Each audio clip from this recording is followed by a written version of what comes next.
Hello everyone! Today's video will be a little different from what you've become used to. In case you've never noticed, my profile picture is my Minecraft avatar, and this is because that's a game that's close to my heart. It works as a creative outlet, and the urge to play comes and goes as time passes by, but never dissipates completely. This video, which will potentially be cut into two parts, is concerning a small piece of Constantiam's history. Though it'll surely be of little importance to some, it still holds significance for me and even played a small part in shaping key events of Constantiam's history in the early days. So stick around if you're curious.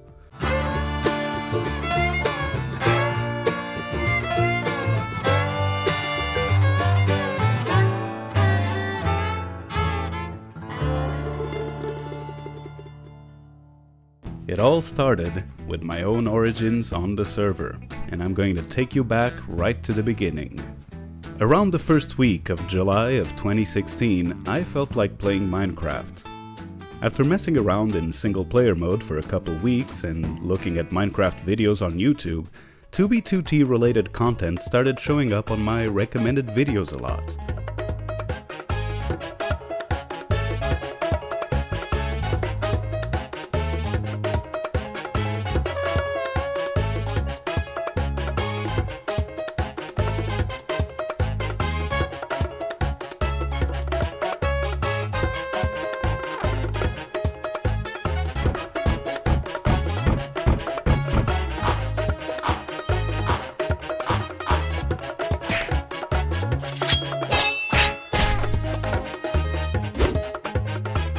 This wasn't the first time I had heard of 2b2t, but I had never played on it.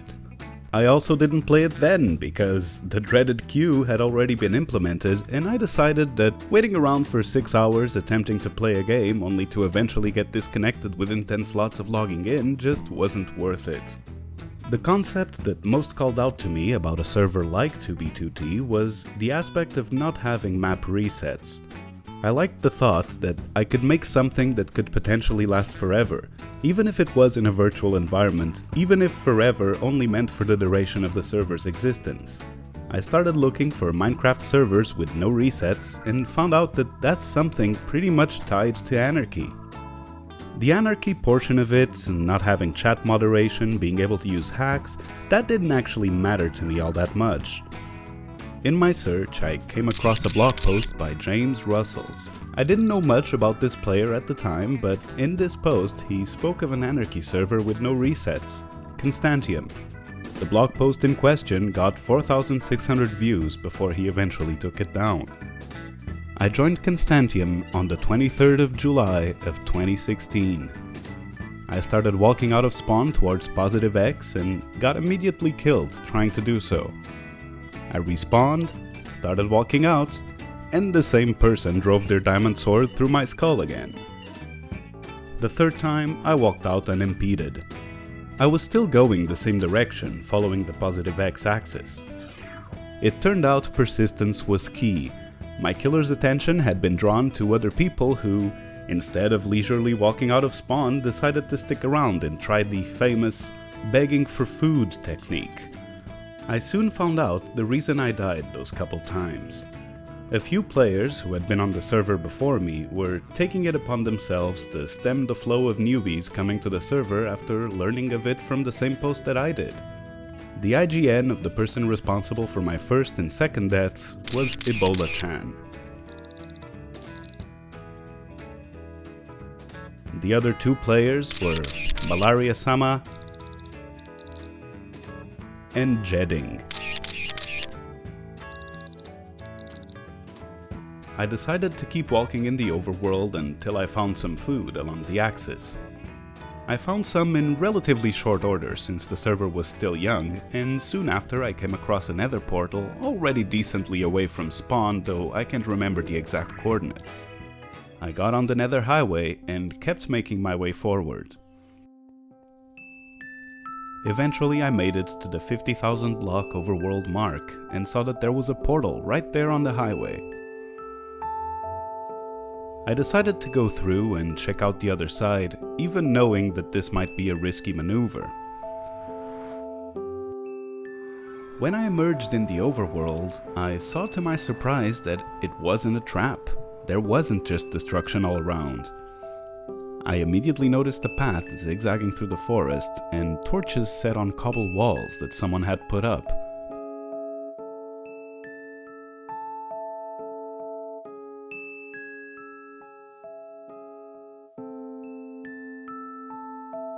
I found a sign and so kept following the path.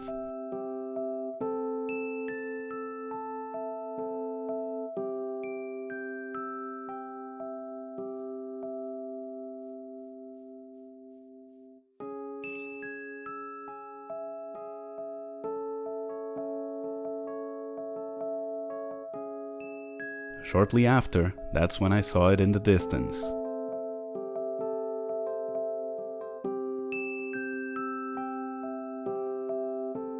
Two castle towers with a red flag raised in the middle.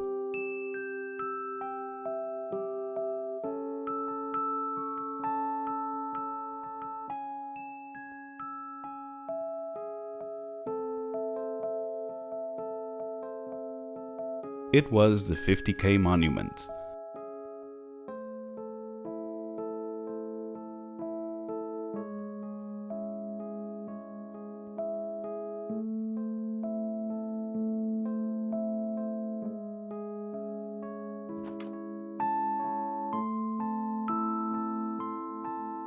I knew that sticking around too long was an invitation to disaster, even if I was seemingly treading civilized ground.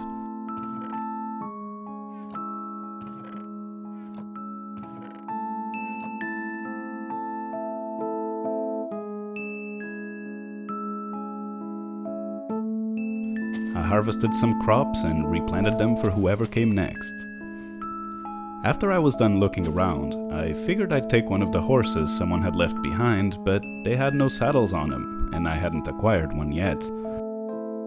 I walked off to build a few blocks, took one last look at it, and logged off the server.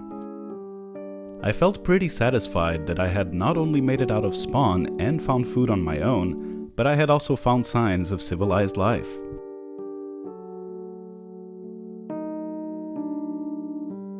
My first day on an Anarchy server was complete. If you've played Constantiam recently, you'll know that spawn isn't as easily escapable as it was back then. But what happened to the 50K monument? Well, that much I can tell you, although I can't say exactly when it happened. My records aren't as detailed as that. The 50K monument was griefed. Twice. The first time it was griefed, it was just lava casted over. At the time I made semi-frequent trips to the 50K monument and I notified the person who had built it.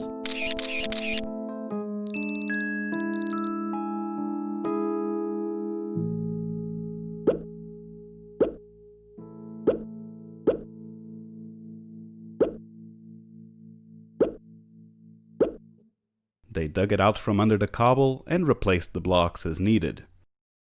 This was unfortunately seen as a challenge by the griefer of 50K, Malaria-sama.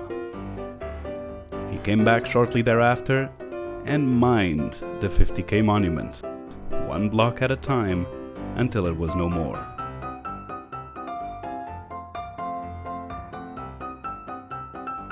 He then left a second lava cast in its place for good measure. 50K was never rebuilt after that.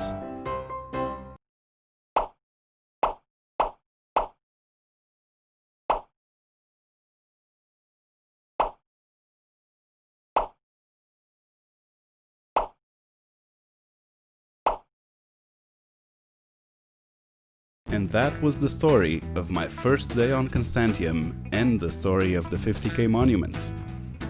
On my second day, I traveled a short way out from this landmark and started building my first base. This was what allowed me to visit it semi-frequently. I'd like to thank James Rustles for providing me with the region files of the 50K monument so that I could recreate this moment for you. If you haven't already, head on over to his YouTube channel and check it out. In the next episode, we will delve into the story of my first base, how I recruited my first basemates in Anarchy, and how this shaped events to come. Don't forget to subscribe if you'd like to know more, and I'll catch you next time.